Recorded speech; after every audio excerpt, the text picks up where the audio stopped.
नमस्कार, आप देख रहे हैं हरियाणा अपडेट और मैं हूं आपके साथ तान्या मेहता। कल कापड़ों केस में मिनी सेक्रेटेरिएट के बाहर बहुत बड़ा हादसा हो गया।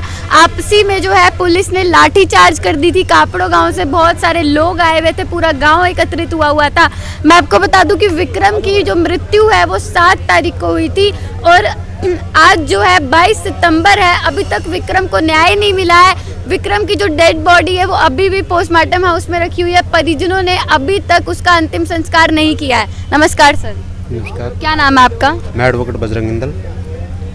तो सर, कल जिस तरीके से पुलिस ने कार्रवाई करी है, जिस तरीके से पूरा गांव एकत्रित हो रखा था, कितने लोगों को गिरफ्तार किया गया है? और जब लाठीचार्ज हुआ था, क्या किसी को, गांव के किसी व्यक्ति को या जितने भी भीम आर्मी वाले थे या जितने संगठन आए हुए थे, किसी को चोट वगैरह लगी है? बिल्कुल, इस मामले में पुलिस ने कम से कम 2 दर्जन लोगों को हिरासत में लिया है, जो लोग प्रदर्शन कर रहे थे। और उसमें से 10-12 लोगों को पुलिस ने कुछ शर्तों के ऊपर छोड़ भी दिया था और कुछ लोग अभी भी धरना स्थल से मिसप्लेस हैं। और उस दौरान कल जो बारिश के अंदर वहाँ आपस में तनातनी हुई थी, पुलिस की तरफ से पहले लाठीचार्ज किया गया था और बाद में जो थोड़ा बहुत पथराव हुआ है उसमें काफ़ी सारे जो दलित एक्टिविस्ट हैं और जो पीड़ित परिवार है उन लोगों को चोटें आई है। अच्छा। और वो लोग अभी मेडिकल करवा रहे हैं अपना। तो कितने 2 दर्जन आपने बताया लगभग लोगों को गिरफ्तार किया गया है? हाँ, हमारे पास अमूमन यही सूचना है कि कम से कम पुलिस ने 2 दर्जन जो प्रदर्शनकारी है उनको गिरफ्तार किया था और कुछ शर्तों पे 10-12 लोगों को छोड़ा भी था, जिन्हें कि आज पेश कर दिया गया। का कारण क्या था? आप लोग क्या इनडिसिप्लिन क्रिएट हो गया था या किसी तरीके से रोष प्रदर्शन, आक्रोश, या आप लोगों की तरफ से पहले ईंटें बरसाई गई थी? क्या हुआ था? ऐसा कुछ नहीं है। मिनी सेक्रेटेरिएट के गेट के ऊपर दोनों साइड में कैमरे लगे हुए हैं। जिस साइड में पुलिस खड़ी होती है दरवाजा बंद करके मिनी सेक्रेटेरिएट का, उस साइड भी कैमरे के मुंह है और बाहर रोड की साइड में भी कैमरे के मुंह है। अगर वो फुटेज अगर मीडिया को पुलिस दे दे तो सारा दूध का दूध पानी का पानी हो जाएगा। ये सवाल ही खड़ा नहीं होगा कि पहल किसने की। वहाँ जो मीडिया के कर्मी थे उन लोगों के हमने वीडियो देखे हैं। पुलिस की तरफ से सबसे पहले लाठीचार्ज किया गया था और इस मामले में पुलिस ही अग्रेसिव पार्टी रही है। तो अभी तक अंतिम संस्कार क्यों नहीं किया गया है शव का? जो पीड़ित परिवार है उनकी डिमांड पहले दिन से यही है कि ये मामला मर्डर का है और इस मामले में परिवार ने सबूत भी दिए हैं और आरोपियों के नाम भी बताए हैं, लेकिन पुलिस ने अभी तक उन आरोपियों को गिरफ्तार नहीं किया। परिवार की एक डिमांड है कि जो हत्या आरोपी है उनकी गिरफ्तार कर दे, उसके बाद में हम दाह संस्कार कर देंगे। नमस्कार सर। नमस्ते। आप इस पूरे मामले में क्या कहना चाहेंगे? देखिए, एक व्यक्ति का मर्डर हुआ, एक व्यक्ति की डेड बॉडी रोड पे मिली और पुलिस ने बिना किसी प्रिलिमिनरी इंक्वायरी के उसको RSA रोड साइड एक्सीडेंट बता दिया। परिजनों ने लिखित में शिकायत दी कि हमारे साथी का, हमारे परिजन का कत्ल किया गया है। उसके बावजूद भी इस मामले में आरोपी को ना तो इंटेरोगेट किया गया, ना शामिल तफ्तीश किया गया और पुलिस ने एक तरफा तहरीर लिख दी कि ये रोड साइड एक्सीडेंट है। इस बात से परिजन खफा हुए। खफा होने के बाद 14 दिन से यहाँ पर बैठे हुए हैं। उस पूरे 14 दिन के अंदर कहीं भी परिवार के प्रति पुलिस प्रशासन का कहीं कोई सहानुभूति वाला रवैया दिखाई नहीं दिया। पुलिस सीधा परिजनों के खिलाफ और आरोपी के पक्ष में खड़ी दिखाई दे रही है और हांसी की SP और अन्य जो पुलिस अधिकारी हैं वो आरोपी के पक्ष में बयान देते नजर आ रहे हैं, जो कि पुलिस की जांच के कंडक्ट के बिल्कुल खिलाफ है। और कल जानबूझकर एक साजिश के तहत पुलिस अधिकारियों ने हमारे शांति प्रिय जुलूस जो निकल के गए यहाँ से DC से मिलने की मांग कर रहा था, बारिश आई और उन्होंने जानबूझ के हमारे साथियों पर लाठीचार्ज किया। वहाँ पे बवाल हुआ। बवाल होने के बाद हमारे साथियों पर एक झूठा मुकदमा दर्ज किया गया। हमारे 25 साथियों का अवैध हिरासत में रखा हुआ, 12-13 साथी अभी भी हमारे अवैध हिरासत में रखे हुए हैं। और पुलिस प्रशासन की तरफ से यही मांड वाली डीलिंग की जा रही है कि हमें ना तुम्हारे साथ, हम तुम्हारे लोगों को छोड़ देंगे, मुकदमा ख़त्म कर देंगे, अंतिम संस्कार कर दो। इतनी मतलब टोटल अपना नीचता की हद तक पुलिस उतरी हुई है। मतलब दबाव डाला जा रहा है लोगों के, पूरे परिवार पर और पूरे जो आंदोलनकारियों सब पर दबाव डाला जा रहा है। आंदोलन का भय दिखाकर, जेल में भेजने का भय दिखाकर, यानी या इसके अलावा अवैध हिरासत में रखकर 3rd डिग्री टॉर्चर भी हमारे साथियों को किया गया। 3rd डिग्री टॉर्चर किया गया है? किन के साथ, कितने लोगों के साथ किया गया है? हमारे 12 साथियों के साथ 3rd डिग्री टॉर्चर किया गया है। कुछ लोग अभी भी हिरासत में, उनके साथ अभी भी किया जा रहा है। कुछ लोग हमारे छूट गए हैं, उनके हम मेडिकल करा रहे हैं। यहाँ पे उनका मेडिकल एग्जामिनेशन हो रहा है उनका यहाँ पे। जी तो जिस तरीके से आप सुन सकते हैं, कल जब लाठीचार्ज हुई थी तो लोगों ने बहुत ज़्यादा एकत्रित हो गए थे, पूरे लोग एकत्रित हो गए थे, मीडिया वहाँ पर मौजूद थी, वीडियोस बहुत ज़्यादा सामने आई थी, बारिश बहुत तेज़ हो रही थी। और जिस तरीके से आपने इनका कहना भी सुना है कि लाठीचार्ज होने के बाद भी तो उनको जो 25 लोग हैं जिनको हिरासत में लिया गया था, उनके ऊपर 3rd डिग्री टॉर्चर किया जा रहा है, उन्हें मारा पीटा गया है पुलिस के द्वारा। और पुलिस, सर आपको क्या लगता है कि पुलिस जो है कार्रवाई क्यों नहीं कर रही है, 302 के एंगल से क्यों नहीं देखा जा रहा है इस पूरे मामले को? देखिए, पुलिस इस मामले में जो उसकी डेली डायरी रिपोर्ट होती है, जो इनकी जिमनी ऑर्डर्स होते हैं, उसमें ऑलरेडी ये पुलिस जो है आरोपी पक्ष से मिलकर उसमें तहरीर डाल चुकी है। अच्छा। और एक्सीडेंट की तहरीर डाल चुकी है। अब उसको बदला जाएगा जांच में, अगर वो बदली जाती है जांच के दौरान, तो जिस अधिकारी ने वो तहरीर डाली जाती है उसकी नौकरी पे है ना तलवार लटक जाएगी, समझ लीजिए। तो इनका मकसद अब केवल आरोपी को ही बचाना नहीं है। जिस पुलिस अधिकारी ने फर्जी जांच करके इसको 302 से 304A में कन्वर्ट किया है, उसको भी पुलिस बचाना चाहती है। अभी फिलहाल हमारे साथ कापड़ो गांव के जो व्यक्ति हैं जिनके साथ कल पुलिस ने टॉर्चर किया गया है, जिनको हिरासत में लिया गया था लाठीचार्ज होने के बाद, वो मौजूद है। क्या नाम है आपका? मेरा नाम जयवीर जी। आपका क्या नाम है? सोनू नाम है जी। आप कापड़ो गांव से रहने वाले हैं। क्या हुआ था आप बताएंगे पूरी तरह? पूरी तरह जो मेरे को टोसर ले गिरडी फिरी गई थी जी। मामा ने पूछ रहे थे भाई छंगाराम का, मामा तो पता नहीं जी। छंगाराम है कौन? छंगा अपना भाई है। अच्छा। हाँ, तो उनके बारे में क्यों पूछा जा रहा था? पूछा जा रहा था भाई मैं इंसान का आदमी, बस इसके बारे में। तो टॉर्चर किया गया आपके साथ? कितने पुलिस वालों ने किया है? 6 बंदे थे। हाँ जी। आपके साथ भी किया गया? हाँ जी, मेरे साथ भी किया गया। मैडम, मैं आपका चैनल का धन्यवाद करता हूँ, आपको नमस्कार करता हूँ। मैं ये लड़का जो गुजरा हुआ विक्रम, ये मेरे परिवार से है, मैं इसका चाचा लगता हूँ। हमारे कोई मारा गया, हमारे कोई पीटा गया है और हमारे परिवार से आदमी मरा हुआ है, ठीक है। और क्या नाम है, हम वहाँ CI स्टाफ ने उठाए हैं। हम अपनी क्या नाम है, जैसे पुलिस की आंदोलन को खराब करने वाले कोई और लोग थे और हमारा बच्चा, हम आंदोलन को क्यों खराब करेंगे? हम तो हमारी मांगे रखने के लिए गए थे। आंदोलन खराब किस तरीके से हुआ था? और पहले जो ईंटें आपके द्वारा बरसाई गई थी या पुलिस के द्वारा? पहले पुलिस ने लाठीचार्ज किया था। हाँ, पहले पुलिस ने लाठीचार्ज किया था। वहाँ कोई ईंट नहीं थी, ना कोई डला था, ना कोई बाठा था। पुलिस ने पहले लाठीचार्ज किया था, बाद में वहाँ पत्थर बरसाए। और हम पत्थर बरसाएंगे, हम पत्थर क्यों बरसाएंगे? हम तो हमारी मांगों को रखने DC साहब को मांग पत्र देने के लिए गए। DC साहब से मिलने क्यों नहीं जाने दिया आपको अंदर? DC साहब ने नहीं जाने दिया। वो कह रहे थे कि DC साहब बिजी है। उससे पहले ही आंदोलन खराब हो गया। और हमारे को CI स्टाफ ने CIA 1 ने उठाया है। 3 आदमी थे हम गाड़ी में, ये 2 हम यहाँ हैं, एक और था हमारे पास। और हमारे को 3rd डिग्री टॉर्चर किया गया कि ये आदमी कौन है। ये जो संचालक था कि नाम आंदोलन का, छंगराम जी, इसके बारे में पूछ रहे थे बार बार, इसको बताओ। हमने पता नहीं था ये कहाँ है, क्योंकि आंदोलन खराब होने के बाद आदमी इधर उधर बिखर गए। और हमारे को 3rd डिग्री 5-6 आदमी CI वाले थे, उनसे गिरडी, हमारे ऊपर गिरडी फेरी गई है, मार पिटाई की, बहुत भद्दा सलूक किया गया है। तो अभी फिलहाल आप लोगों ने कम से कम 7 तारीख को विक्रम की मृत्यु हुई थी और आज 22 तारीख है, अभी तक अंतिम संस्कार नहीं किया है शव का। तो क्या आप किस तरीके का और संघर्ष करने के लिए तैयार है? क्योंकि इतने दिन बीत चुके हैं, पुलिस ने कोई कार्रवाई नहीं करी है। मैं आपको बता दूं, अभी तक पुलिस ने कोई कार्रवाई नहीं करी है। एक्सीडेंट का केस दिखाकर जो केस को बंद कर दिया गया है। तो अब क्या करेंगे आप लोग? कल मैडम हम यहीं गए थे कि अब कल 14 दिन हो गए थे कि इसके हत्याकांड को, और क्या हम हमारी मांग पत्र देने के लिए गए थे। सरकारी हमारी मांगें सुन ले, प्रशासन हमारी ठीक से हमारी बात को सुने और आगे सरकार से हमारी मांगें पूरी करवाई और उनके नाम उन आरोपियों को गिरफ्तार किया जाए। एक बीच में बात सामने आई है कि आप ही के गांव के एक पुलिस अधिकारी था, हरियाणा पुलिस का ही, वो आप लोगों के साथ थे। आप लोगों के साथ कल जब आप आक्रोश प्रदर्शन करने जा रहे थे तब आप लोगों के साथ थे, उनको भी उठा लिया है पुलिस ने। क्या ये सच्चा है? पता नहीं जी, हमने तो इस बात का हमारे को क्या कह रहे हैं आप? उठा रखा पुलिस वाला, पुलिस वाले को भी उठा रखा है। क्यों उठा रखा है? इसलिए क्योंकि वो आपके साथ थे? हमारे साथ में थे। वो पहले उठा लिया था हमारे से, फिर हम बाद में उठाए जाए। तो उन्हें भी टॉर्चर किया जा रहा है? नहीं, टॉर्चर नहीं करे, 2 ही का टॉर्चर करे। 2 ही को टॉर्चर करा आप? ठीक है। तो अभी क्या इन लोगों का मेडिकल करवाएंगे? मेडिकल हो गया।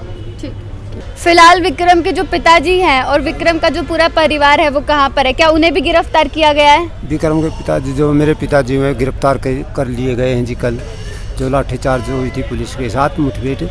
अच्छा, और भी अन्य साथी बहुत गिरफ्तार हुए हैं। जो 24-25 आदमी हमारे जो भाई हैं सभी गिरफ्तार कर लिए गए हैं। और जी हमारे गांव के और भी बहुत ज़्यादा सारे गिरफ्तार किए गए हैं। तो भाई कम 14 दिन हो गए हैं, 2 हफ्ते से ऊपर हो गया, अभी तक पुलिस ने कोई कार्रवाई नहीं करी है। इसको जो ये केस है, मर्डर केस है, इसको एक्सीडेंट के रूप में देखा गया है और अभी तक पुलिस ने मर्डर के हिसाब से कोई भी कार्रवाई नहीं करी है और शव को भी आपने अभी तक नहीं उठाया। आगे क्या करेंगे अगर पुलिस कार्रवाई नहीं करती है तो? आगे जी इस संगठन है ना, क्या नाम है, ये आंदोलन चलता ही रहेगा। क्या नाम है जी, ये समाज के, बहुजन समाज के हर ज़िले से, हर कोने से, हर हरियाणा से आदमी आने लग रहे हैं और इसको न्याय दिलवा के ही रहेंगे। चाहे संघर्ष 10 दिन और रहो, चाहे महीने रहो, न्याय दिलवा के ही रहेंगे। तो बस आप यही मांग करना चाहते हैं पुलिस प्रशासन से और सरकार से कि विक्रम के जो हत्या जिन्होंने करी है उस न्याय मिले, विक्रम को न्याय मिले जी, उसको बिल्कुल न्याय मिले जी। तो पुलिस कार्रवाई कर क्यों नहीं रही है?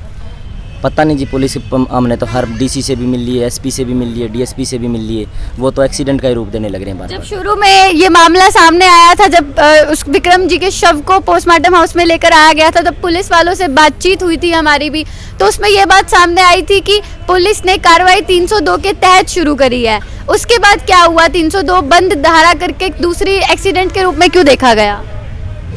वो तो जी उन अपनी मनमानी करे, प्रशासन तो हमारी सुन नहीं रहा। वो तो उसको हर एंगल से कह के हमने जांच कर ली, वो तो एक्सीडेंट ही दिखाने लग रहे हैं, ना कि मर्डर। बिल्कुल पोस्टमार्टम रिपोर्ट में क्या आया है? पोस्टमार्टम में रिपोर्ट में ये आया कि जी के नाम है, उसको है ना काफ़ी जगह चोटें लगी है, जो कि मैंने एक्सीडेंट की चोटें नहीं थी, वो मर्डर की चोटें थी उसके। हाँ, मर्डर की चोटें। और फिर भी उसको जो है पुलिस ने उस बात को ध्यान में नहीं रखा है और फिर भी एक्सीडेंट का रूप ही दिखाया है। हाँ, वो एसपी साहब का आदेश है कि उसको, मैं वो कह रही कि एसपी मैडम कह रही है कि हमने हर एंगल से जांच कर ली कि नाम है ये एक्सीडेंट ही है, और एक्सीडेंट का कोई सबूत हमारे पास उसने पेश नहीं कराया।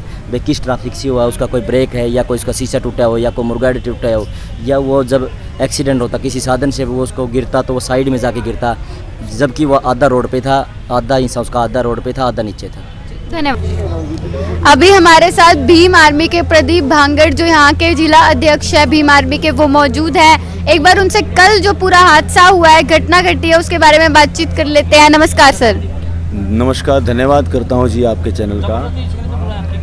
जो कल घटना घटी है उसमें सारा एक प्रोपगंडा था प्रशासन का।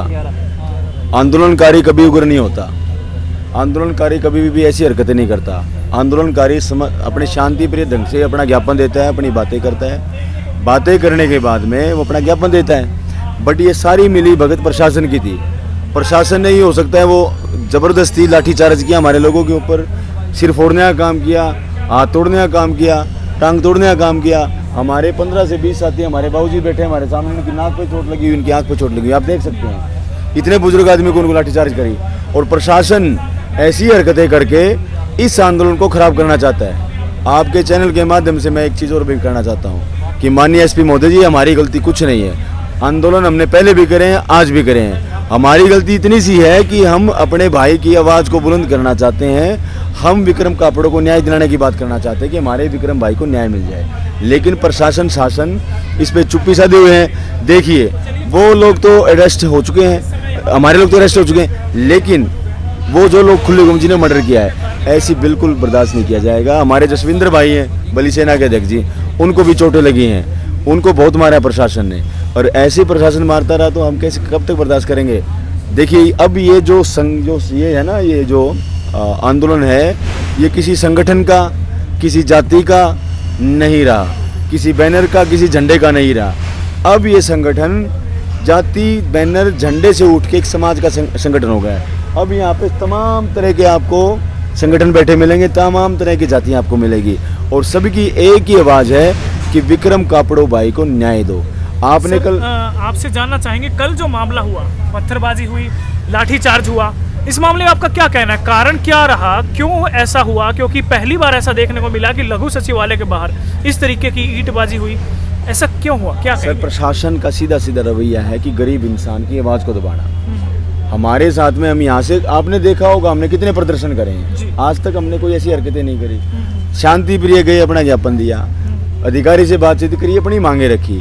अब ये जो हम गए यहाँ से चलते हुए, हमारा जत्था गया, भाई देखो 14 दिन तक डेड बॉडी के साथ बैठे, थोड़ा तो एग्रेशन होता है, वो थोड़ा बहुत एग्रेशन हमारे था, लेकिन प्रशासनिक अधिकारियों ने खुद, वहाँ के कंवल सिंह जी जो इंचार्ज कमांडेंट ऑफिसर बताते हैं, उनकी देख रेख में सारी चीज़ें हुई हैं, क्योंकि उनके कारण से ही हमें यातायात फैसिलिटी का जो कोई हमें मतलब जो सहायता मिलनी चाहिए वो नहीं मिली, बल्कि वो इंसान गाड़ी में बैठ के आगे भागता है। हम उसको कहते हैं माननीय अधिकारी जी आप हमारा सहयोग करें, लेकिन वो हमारा सहयोग नहीं करता। ये आप बताएं वहाँ पर गेट पर क्या हुआ था, ऐसा क्यों हुआ कि पुलिस को लाठीचार्ज करनी पड़ी? मतलब ऐसी सिचुएशन कैसे पैदा हुई? एक फोटो भी कुछ शेयर हो रही है, उसमें ये दिखाई दे रहा है कि आप लोग गेट पर चढ़ने का प्रयास कर रहे हैं, पुलिस प्रशासन बार बार रोकने का प्रयास कर रहा है। उसके बाद हिंसक गतिविधि कैसे हुई, क्या हुआ? देखिए, आपका कोई इंसान आपका रास्ता तो नहीं रोक सकता ना सर। आप एक जनमानस है, आप अपने एक अधिकारी से मिलने के लिए गए हैं। भाई, एक अधिकारी का प्रोटोकॉल हो सकता है, लेकिन आम जनता को आप इस तरह से आप ताड़े मार देते हो।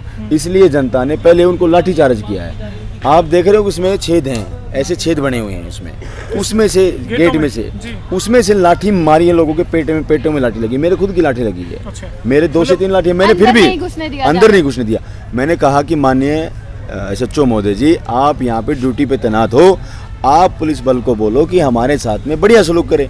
बढ़िया सलूक करेंगे तो ये इतने तमाम तरह के बुद्धिजीवी लोग आए हैं, ऐसी हरकतें नहीं करेंगे। कोई भी ऐसी, किसी ने भी ऐसी हरकत नहीं करी थी। लेकिन देखिए, जवान लोगों के, हमारी एक बूढ़ी माता है, हमारी शांति देवी, जिसकी उम्र 70 साल है, उसके भी पाँव पे लाठी मारी। हमारे प्रशासन का ये कहना था कि जब कानून व्यवस्था बरकरार रखने के लिए, बनाए रखने के लिए हमें गेट के अंदर जाने की परमिशन नहीं थी, कि प्रदर्शनकारी अंदर नहीं जा सकते, किसी को ज्ञापन देना है तो बाहर दे सकते हैं। हमने उनको रोकने का प्रयास किया, वो लोग नहीं माने, और उसके बाद जो है वो गेट को तोड़ करके अंदर बढ़ने की कोशिश कर रहे थे। इसीलिए हमने उन्हें रोकना चाहा। जब वहाँ से पत्थरबाजी हुई तब लाठीचार्ज हुआ, ये प्रशासन का कहना है। इस पर आप क्या? देखिए, प्रशासन क्या है, प्रशासन सिर्फ अपना ही पल्ला झाड़ता है। प्रशासन सिर्फ वही चीज़ें आपको बताता है, प्रशासन वही चीज़ें दिखाता है जिसमें उसकी गलती ना दिखे। प्रशासन की वहाँ पे 100% गलती है। अगर आप स्टार्टिंग के वीडियो क्लिप्स देखेंगे उठा के, तो वहाँ पे प्रशासनिक अधिकारियों ने अंदर से पहले मारने की कोशिश करी है, बदमाशी करने की कोशिश करी। हमने उनसे आग्रह भी किया कि भाई, आप हमारे भाई हैं, आप हमारे लिए तैनात किए हैं, लेकिन हमारे साथ में ढंग से परिचय तो रहे, ढंग से पेश आए, लेकिन वो ढंग से हमारे साथ पेश नहीं आए सर। इसलिए ये जो लोग, उन्हीं लोगों के कारण से ये आंदोलन इतना उग्र हुआ। हम नहीं चाहते कि आंदोलन इतना उग्र हो, हम नहीं चाहते कि ऐसी व्यवस्था, हम इसकी भी निंदा करते हैं। हम आगे भी चाहते हैं कि ऐसी चीजें ना घटे। क्या हिंसा करना सही रास्ता है आंदोलन का, और जो ईंटें बरसाई गई, क्या वो सही है? देखिए, मैं कभी भी इस तरह की चीज़ों को प्राथमिकता नहीं देता, ना ये बोलता कि ऐसी चीज़ें सही हैं। मैं उसकी कड़ी निंदा करता हूँ कि ऐसी चीज़ें कभी भी नहीं घटनी चाहिए। प्रशासनिक अधिकारी को इसकी निष्पक्ष जांच करनी चाहिए। दूध का दूध और पानी का पानी अपने आप हो जाएगा, लेकिन प्रशासन सारा मिला हुआ है। हमारे लोग, आप एक पत्रकार महोदय, आप एक बात बताएं, 14 दिन के साथ में हम डेड बॉडी के साथ में बैठे हैं, हत्यारे खुले हम घूम रहे हैं, जिसमें प्रशासन ने फोकस कर रखा है कि ये एक दुर्घटना है। बल्कि हमारा ये कहना है कि दुर्घटना नहीं है, मर्डर है, आपने मर्डर किया है, उसके ऊपर फोकस नहीं है। लेकिन अब ये आंदोलन बिल्कुल आगे बढ़ेगा और प्रशासन को झुकाने का बिल्कुल काम करेगा। आगे क्या कार्रवाई करेंगे आप? देखिए, प्रशासन की मंशा ये है कि डेड बॉडी को उठाए, डेड बॉडी को जलाया जाए, उसका अंतिम संस्कार किया जाए। प्रशासन की सिर्फ और सिर्फ इतनी सी मंशा है, इससे ज़्यादा कोई मंशा नहीं है। लेकिन हम भी आंदोलनकारी लोग हैं, पुलिस वाले हमें उठाना चाहते तो उठा लेंगे, हम भी गिरफ्तारी यहाँ से दे देंगे, कोई दिक्कत नहीं, हमें गिरफ्तार कर ले। लेकिन जो हमारे विक्रम कापड़ो भाई है, उसको न्याय मिलना चाहिए, उसको परिवार को आर्थिक सहायता मिलनी चाहिए, गिरफ्तारी होनी चाहिए जो तुरंत प्रभाव से, और सारी चीज़ें प्रशासन को उनके लिए करनी चाहिए। हम अपने लिए कुछ नहीं मांग रहे, हम ये मांग रहे हैं कि हमारा एक समाज का नुमाइंदा, जो बार बार दिन प्रतिदिन ऐसी घटनाएं घटती रहती है, लोगों को मार दिया जाता है, कभी खेत में, कभी नदी पे, कभी रोड पे, कभी कहीं लड़कियों के साथ बलात्कार कर दिए जाते, कभी कहीं। हम कब तक ये चलते रहेंगे जी?